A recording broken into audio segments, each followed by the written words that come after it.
교회력에 따라 지난주부터 우리가 성령 강림절일로 시작하고 그리고 이제 첫째 주가 되었지요. 성서 일과에 따라 주어진 성경 본문을 통해 알면 달라집니다라는 제목으로 성령이 이끄시는 것이 무엇인지, 그런 사람이 어떤 것인지를 생각해 보려고 합니다. 오늘 우리가 읽은 로마서를 기록한 사람은 바울인데요. 원래 율법 학자 교육을 받은 사람이지요. 미국에 사는 우리들 한국식 이름을 그대로 쓰는 사람도 있지만 어떤 분들은 미국 이름도 있고 또 한국 이름도 있는 것처럼요. 그리스식 이름이 바울이고 그리고 히브리식 이름이 사울이죠. 이 바울은 당시 유대교에서 유명한 그 랍비였던 가말리엘이라고 하는 사람의 밑에서 공부하는 제자였습니다. 율법에 너무 충실해서 예수 믿는 사람들을 율법에 어긋난다고 여기고 그들을 잡아 옥에 가두고 핍박하는데 앞장을 섰던 그런 열심 있는 사람이었습니다. 그래서 스데반 집사가 돌에 맞아 죽는 것을 아주 당연하게 여겼고 대제사장의 신임을 얻어서 다메섹에 있는 예수 믿는 사람들을 없애려고 갔지요. 그런데 거기서 그는 부활하신 예수님을 만나게 됩니다. 하나님의 영광이 그에게 임하니까 그만 무릎을 꿇게 되었고 눈을 뜰 수가 없었지요. 바울이 지금까지 생각할 때 나는 하나님이 모세를 통해 정해준 이 율법을 공부했고 그리고 거기에 따라서 열심히 신앙생활을 한다고 그렇게 여겼는데 예수님은 그런 바울을 향해서 너가 왜 나를 핍박하느냐라고 꾸짖습니다. 그때 그는 눈을 뜨긴 떴지만 앞을 볼 수가 없어서 사람들의 부축을 받고 다메섹 성으로 들어가게 되지요. 그리고 거기서 아무것도 먹지 못하고 3일 동안 기도의 자리에 가게 됩니다. 그 성에 예수 믿는 사람 아나니아라고 하는 그런 사람이 있었는데 하나님의 지시를 받고 기도하는 바울에게 찾아가서 안수해 주지요. 그럴 때 바울의 그 눈에 비늘 같은 것이 떨어져서 그가 다시 보게 됩니다. 그리고 세례를 받고 성령이 충만해져서 그때부터 바울은 예수 믿는 사람을 핍박하던 데서 오히려 예수가 하나님의 아들이심을 증거하는 복음 전도자가 되었지요. 그때부터 바울이 자신을 가리켜 뭐라고 이야기하냐면 나는 예수 그리스도의 종입니다 라고 말하기 시작합니다. 그리고 자신은 헬라 사람이나 유대인이나 모든 사람에게 빚을 진 사람이라면서 하나님 은혜의 그 복음 증거하는 일을 위해서라면 자기 생명도 귀한 것으로 여기지 않겠다고 말합니다. 그런 바울 목사님이 12절 말씀에 보면 우리에게 역시 빚진 자라고 말을 하고 있습니다. 여러분 빚지고 살아보셨어요? 잠이 잘 오십니까? 우리가 적든지 크든지 빚을 갖고 살면요 그 빚을 진 사람마다 반드시 해야 할 의무가 있습니다. 그게 뭡니까? 빚을 갚는 거죠. 우리가 크레딧 카드를 쓴다라고 하는 것은 빚을 지는 것이죠. 그래서 이것을 매달 갚지 않는다고 한다면 신용불량자가 되어서 카드를 쓰고 싶어도 신용거래를 할 수가 없게 됩니다. 하나님을 믿는 우리에게 도대체 어떤 그런 빚이 있길래 바울 목사님은 우리더러 빚을 진 사람이라고 말을 할까요? 아버지 재산을 미리 물려받았던 작은 아들이 이것이 무엇인지를 우리에게 잘 보여줍니다. 아주 극심한 굶주림 때문에, 배고픔 때문에 그 아들은 아버지 집을 떠나서 처음으로 아버지를 생각하게 되죠. 아버지 집에는 먹을 것이 너무나 넘쳐나서 집에서 일하는 종들도 실컷 밥을 먹는 것이 생각이 난 겁니다. 그런데 자기의 삶을 돌아보니까요, 남의 집 돼지를 치면서도 먹을 게 없는 겁니다. 돼지가 먹는 먹이라도 먹고 싶었는데 그것을 먹으라고 주는 사람이 없는 거죠. 그래서 내가 여기서는 굶어 죽겠구나 하는 생각이 드니까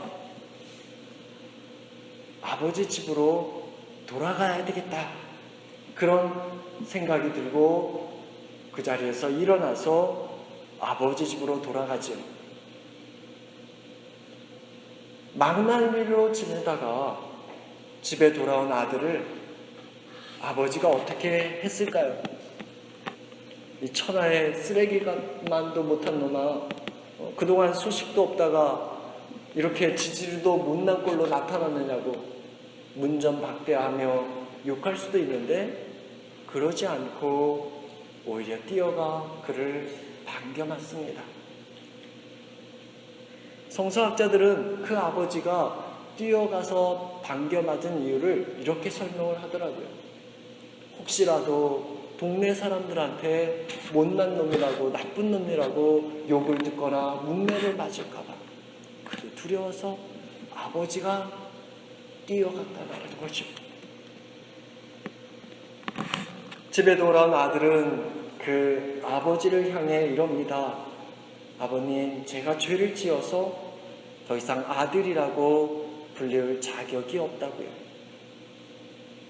아버지는 그 소리에 들은 척도 안 하고 너는 죽었다가 살아 돌아온 내 아들이라고 그렇게 부르면서 살진 송아지를 잡아서 잔치를 베풀어 주지 않습니까?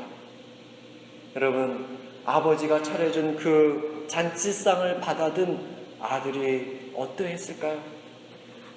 아, 나는 이런 대접을 받는 게 당연하다고 여겼을까요? 아니잖아요.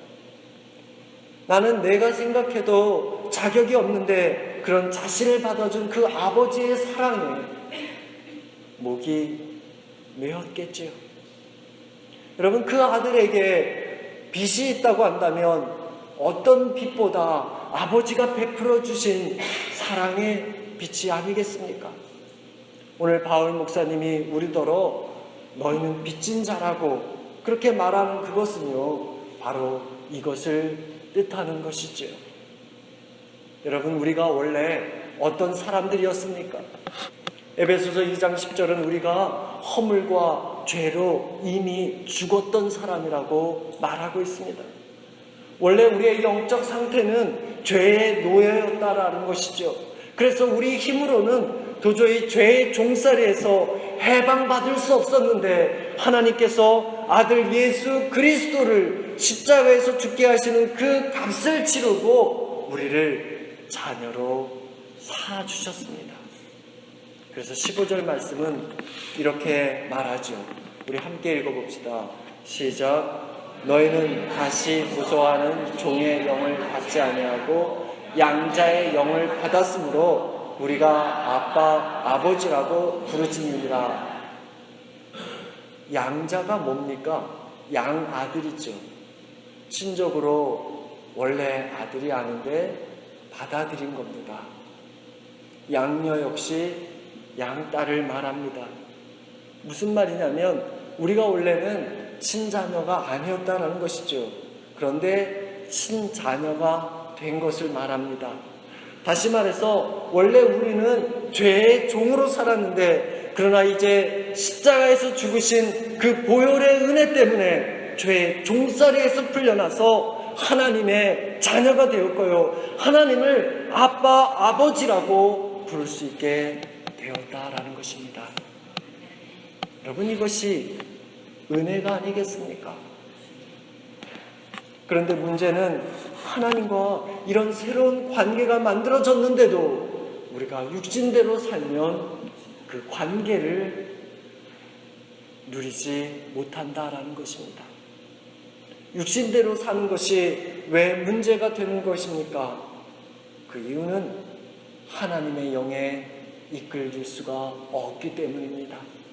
하나님을 대항하게 되고요, 하나님을 기쁘시게 해드릴 수가 없는 것이지요. 여러분, 그럼 우리가 어떻게 살아야 될까요? 13절 말씀에 이렇게 말합니다. 너희가 육신대로 살면 반드시 죽을 것이로되 영으로서 몸의 행실을 죽이면 살리니 그랬습니다. 한마디로 성령의 이끌림을 받는 사람이 되어서 우리를 거룩하게 하지 못하게 하는 그런 몸의 행실을 끊어야 한다라는 것이죠. 여러분, 어떻게 해야 이렇게 끊을 수 있는 사람이 될 수 있겠습니까? 어떻게 하는 것이 성령의 이끌림을 받아 사는 삶이 될까요? 우리나라 황해도에 유명한 부흥사가 있었는데 이름이 김익두라고 하는 그런 목사님입니다. 들어보셨어요? 원래 이 김익두라고 하는 목사는 예수 믿는 그 가정에서 태어나지도 않았고 본인 스스로도 예수 믿는 사람이 아니었습니다. 16살에 과거에 응시했다가 아주 보기 좋게 낙방했는데요. 그걸 보고 아버지가 화가 나서 몸져 누워 앓은 겁니다. 그러다가 돌아가시고 말았어요. 그 후로 이 김익두가 공부를 그만두고 사업을 시작합니다. 잘 되던 사업이 보증선 것이 잘못이 되어서 가졌던 재산마저 다 잃어버렸어요. 얼마나 실망이 컸던지 그때부터 술만 먹고 삽니다. 그리고 난폭한 건달로 변해서요. 사람들을 괴롭히며 방탕하게 살았죠. 장터에서 장이 열리면 장이 5일마다 서잖아요. 그러면 장이 서는 날 그 장사꾼들이 집을 떠나기 전에 꼭 하는 일이 있었는데 그것은 오늘 김익두를 만나지 않는 거예요. 왜냐하면 김익두를 만나면 가진 것을 다 빼앗기거든요.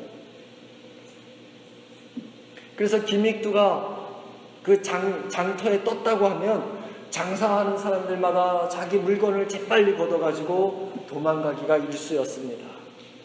하루는 어느 장날 공짜 술 먹을 요량에 장터에 간 김익두가 전도지를 주던 선교사 부인을 만납니다.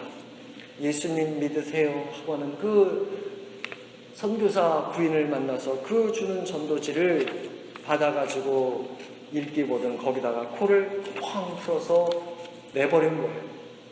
화가 난 선교사 부인이 이렇게 말을 합니다. 선사님, 거기다가 코를 풀면 코가 썩습니다. 들은 척도 않고 그냥 지나친 김익두가요, 그날 밤 잠을 자는데 하필이면 꿈에 그 선교사 부인이 나타난 거예요. 그리고 아까 장터에서 한 말을 똑같이 하는 겁니다. 코가 썩습니다. 잠을 잘 수가 있어야죠. 그때부터 코는 왜 갑자기 가렵기 시작하는지, 그날 밤도 잠을 못 자고 그 다음 날도 잠을 못 자고 그 마음속에 어떤 생각이 드냐면, 장날이 빨리 돌아와서 내가 그 선교사 부인에게 이게 도대체 무슨 일인지를 한번 물어봐야 되겠다. 그 장날이 서는 날만 기다리고, 그래서 장이 서는 날 쏜살같이 그 선교사 부인을 찾아갔습니다. 그래서 내가 이것 때문에 정말 잠을 잘 수 없었느라고 어떻게 하면 되겠느냐 그랬더니 그 선교사 부인이 웃으며 하는 말이요. 아, 그래요? 그거 낫게 하는 방법이 있다고. 그게 뭐냐고 그랬더니 이 성경책을 읽으면 낫습니다.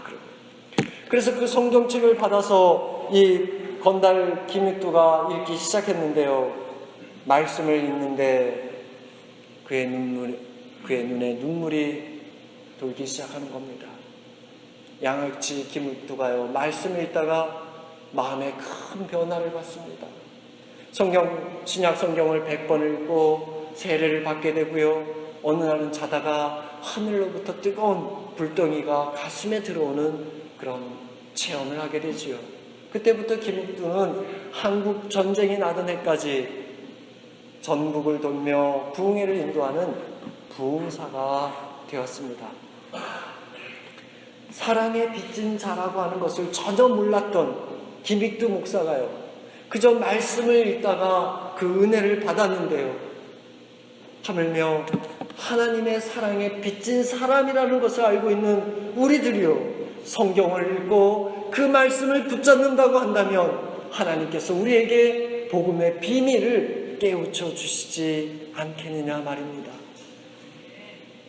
여러분, 고넬료가요, 베드로를 초청해서 말씀을 들을 때 성령이 임했던 것처럼요, 오늘 우리가 말씀을 들을 때, 말씀을 읽을 때 성령이 임해서요, 우리 안에 있던 죄의 유혹은 물러가고 성령에 이끌리는 은혜의 길이 열리는 줄 믿으시기 바랍니다. 시편 119편 105절 말씀에 주님의 말씀은 내 발의 등이요 내 길의 빛이니이다 했습니다. 날마다 하나님의 말씀을 읽고 듣다가 성령에 이끌리는 은혜를 체험하시길 주님 이름으로 축원합니다. 여러분, 이런 은혜가 우리에게 있으려면 우리가 어떻게 해야 할까요? 그것은 터치해야 합니다. 우리가 컴퓨터나 셀폰을 사용할 때요, 손가락으로 이렇게 터치하는 시대가 되었습니다. 신기하게 손가락으로 터치하면 이 창이 열리잖아요. 이처럼 우리가 성령의 이끌림을 받으려면요, 하나님을 터치해야 한다는 것이요. 사무엘상 1장에 한나가 그랬습니다.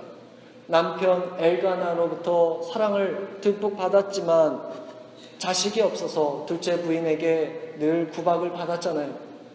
자식이 없어 아파했는데 거기다가 무시를 당하니까 얼마나 속이 상하겠습니까? 마음이 괴로운 한나가 어떻게 했겠습니까? 너 죽고 나 죽자며 그 둘째 부인 분인나와 합한 머리끄댕이 붙잡고 싸울까요? 그걸 선택할 수도 있었겠지만 한나는 그것 대신 하나님이 계신 성소로 가기를 선택을 합니다. 그리고 하나님 앞에 엎드려서 하나님, 내 마음이 이렇노라고 자기의 속마음을 다 털어놓지요. 시편 62편 8절에 백성들아 스스로 그를 의지하고 그의 앞에 마음을 토하라. 하나님은 우리의 피난처시로다 그랬습니다. 한나가 이 마음으로 하나님께 나아가 하나님을 터치합니다. 상한 자기의 마음을 터뜨리고 아빠 하나님을 부르며 자기의 마음이 이렇노라고 아뢰지요.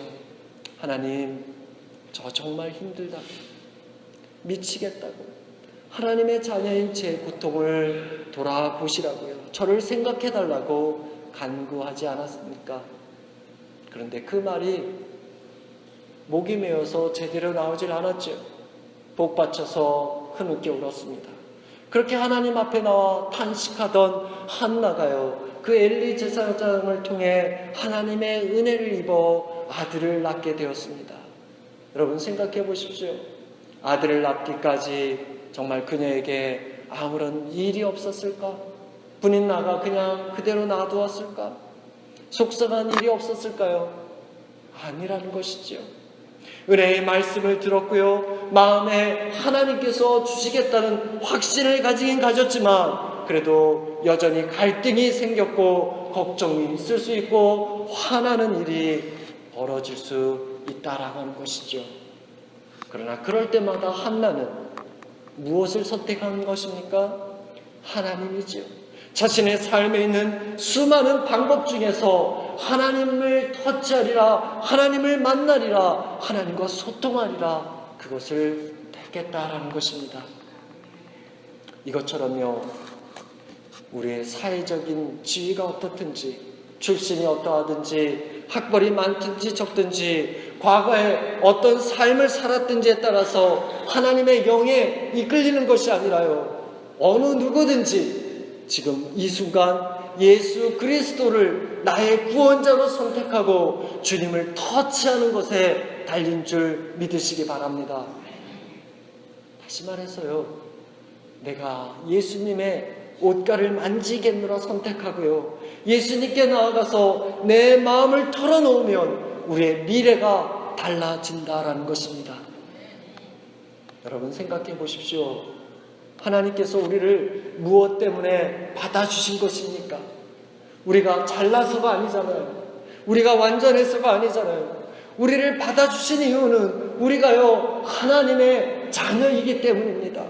16절 말씀에 성령이 친히 우리의 영과 더불어 우리가 하나님의 자녀인 것을 증언하시나니 그랬습니다. 사탄은요 우리더러 이렇게 말합니다. 너는 사랑받지 못한다고, 너는 하나님의 자녀가 아니라고, 너는 안 된다고, 우리를 넘어뜨리려고 우리가 걸려서 넘어지도록 그렇게 걸림돌을 놓지만, 그러나 성령은요 우리가 하나님의 자녀라고 하는 것입니다. 너는 내 것이라고 말씀하십니다. 우리의 연약함을 아시고요, 우리가 마땅히 기도할 바를 모를 때에도 우리가 성령에 이끌려 살아갈 수 있도록 우리를 위해서 말할 수 없는 탄식으로 기도하십니다. 누군가 날 위하여 누군가 기도하네. 내가 홀로 외로워서 마음이 무너질 때 누군가 날 위해 기도하네.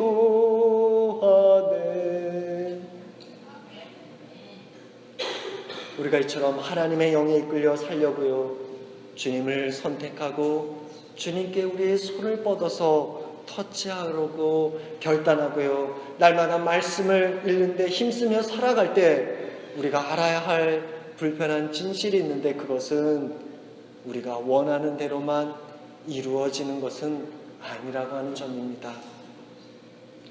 Facing Giant라고 하는 그 영화에 그 주인공을 보니까 그것이 무엇인지 잘 알려줍니다. 이 주인공 여자는 임신하기를 그렇게 원했지만 결혼한 지 4년이 지나도록 아무런 조짐이 없는 거예요. 산부인과에 가서 검사를 받을 때마다 실망하곤 했습니다. 그래도 여인은 포기하지 아니하고 남편에게 이렇게 말하죠. 여보, 나는 어느 날 우리 아이들이 방에서 걸어다니며 장난치는 꿈을 꿉니다. 그러다 어느 날 또다시 산부인과를 방문해서 검진을 했는데 임신이 아니라고 하는 소리를 듣습니다. 실망감에 병원 문을 나서고 주차장에서 그녀는 하늘을 향해 이렇게 말하죠. 하나님, 그래도 저는 여전히 당신을 사랑합니다. 라고요. 여러분, 오늘 우리는 어떻습니까? 내가 좋을 때만 하나님이십니까? 어려운 때에도 여러분 하나님을 사랑하십니까? 힘들 때에도 하나님께 헌신하고요, 하나님을 예배하느냐 말이지요. 성령이 이끄는 사람은 이래야 한다고 17절 말씀은 말합니다. 자녀이면 또한 상속자 곧 하나님의 상속자요 그리스도와 함께한 상속자니 우리가 그와 함께 영광을 받기 위하여 고난도 함께 받아야 할 것입니다. 여러분, 다윗을 생각해 보십시오. 하나님께 택함을 받았고요, 기름 부음을 받았는데 순탄한 삶을 살지 못했고요, 오히려 도망 다녀야 하지 않았습니까? 왕궁이 아니라 광야에서 험한 삶을 보내야 했습니다. 그 이유가 하나님이 그를 선택했기 때문이잖아요. 다윗이 매일매일 쫓기며 지낼 때 어떤 마음이 들었겠습니까? 하나님, 하필이면 나를 택해서 이런 고생을 하게 하시냐고, 왜 나에게 기름을 부어서 이렇게 도망치며 살아야 하냐, 원통한 마음이 들지 않았겠습니까? 그런데 다윗이요, 그 고통의 광야에서 이렇게 고백하잖아요. 여호와는 나의 목자시니 내게 부족함이 없으리로다. 하나님의 택함을 받았지만요, 그럼에도 불구하고 지금 처한 형편은 메마른 광야처럼 아무것도 없었고요, 기대하는 것은 여전히 눈에 보이지 않았고 약속은 이루어지지 않았지만, 그러나 여기 이 고통의 자리, 이곳에 하나님께서 나의 목자가 되어주시면 나는 부족함이 없노라 고백했던 것입니다. 왜 그랬을까요? 그것은 다윗이요 알았기 때문입니다. 하나님께서 자신을 부르신 것이 실수가 아니라는 것, 우연이 아니라는 것, 계획이 있음을 알았기 때문이었습니다. 로마서 11장 29절에 하나님의 은사와 부르심에는 후회하심이 없느니라 그랬습니다. 오늘 저와 우리들에게 다가온 고난을 어떻게 맞서고 있습니까? 우리가 고난 중에도 고통 중에도 하나님을 선택하고요, 하나님을 터치해서 하나님께 붙들려 있으면 하나님의 때에 영광을 받는 줄 믿으시기 바랍니다. 우리가 인생의 길을 가다가요, 거대한 바위산 같은 것을 만날 수도 있습니다. 나는 저길 도저히 올라갈 수 없다고 돌아가는 길을 찾는 것이 우리들이잖아요. 그런데요, 그 바위산을 무대 삼아 연극하는 사람들이 있더라고요. 이쪽에서 저쪽에서 줄을 타고 점프하기도 하고 서커스 하듯이 그 바위산에서 돌며 춤을 추는데, 그 사람들에게 있어서 그 거대한 바위 암벽은요, 그들을 가로막는 산이 아니라 그들에게는 공연을 위한 무대였더라고요. 저는 저와 여러분이요, 우리 앞에 가로막아 서는 그런 거대한 바위와 같은 고난의 상황을 만날 때마다 이런 믿음에 이끌렸으면 합니다. 우리에게 다가온 현실은 정말 힘들고 어렵지만, 그러나 하나님을 의지하고 그 고통을 무대 삼아 멋지게 하나님과 날아오르는 꿈을 꾼다면요, 우리를 가로막는 어떤 산이나 어떤 골리앗도 더 이상 우리를 가로막는 장벽이 아니라 하나님의 은혜를 체험하는 무대요 배경이 되는 것입니다. 예수님이 그러지 않았습니까? 당신을 얽어맨 그 죽음의 틀이었던 십자가를 오히려 하나님께서 구원을 이루시는 무대로 삼으시지 않았습니까? 이 시간 축복합니다. 저와 여러분이 만나는 그 고통의 틀을 무대 삼아 오늘도 구원을 이루시고자 하는 하나님을 의지하고, 오늘도 내일도 모레도 하나님의 영에 이끌려 살아가는 은혜가 있으시길 주님 이름으로 축원합니다.